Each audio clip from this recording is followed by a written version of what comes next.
Voici la ville de Kashiwazaki.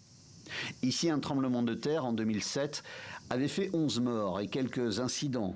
Dans ce bâtiment, un édifice qui est la plus grande centrale nucléaire du monde, ce séisme avait entraîné un incendie et des fuites d'eau contenant des éléments radioactifs.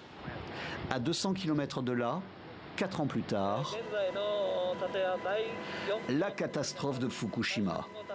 Suite à ce tsunami et la fuite massive de matières radioactives, le gouvernement a annoncé la fermeture de l'ensemble des réacteurs nucléaires sur le territoire japonais. Retour à Kashiwazaki.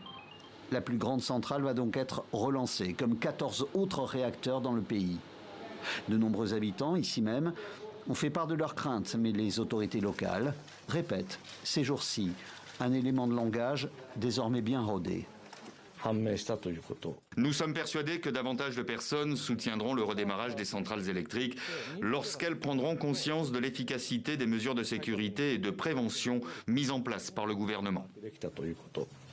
Parmi les mesures prises à Kashiwazaki, une digue de 15 mètres de haut contre les tsunamis, de nouveaux systèmes de secours et une kyrielle d'autres dispositifs de sécurité.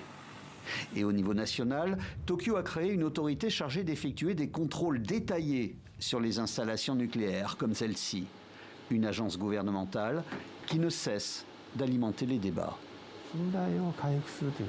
La priorité maintenant, c'est de retrouver la confiance du public. Je pense que cette nouvelle autorité est un premier pas. Je ne pense pas que cette nouvelle autorité de régulation soit vraiment la plus stricte au monde. Ce ne sont que des mots vides de sens.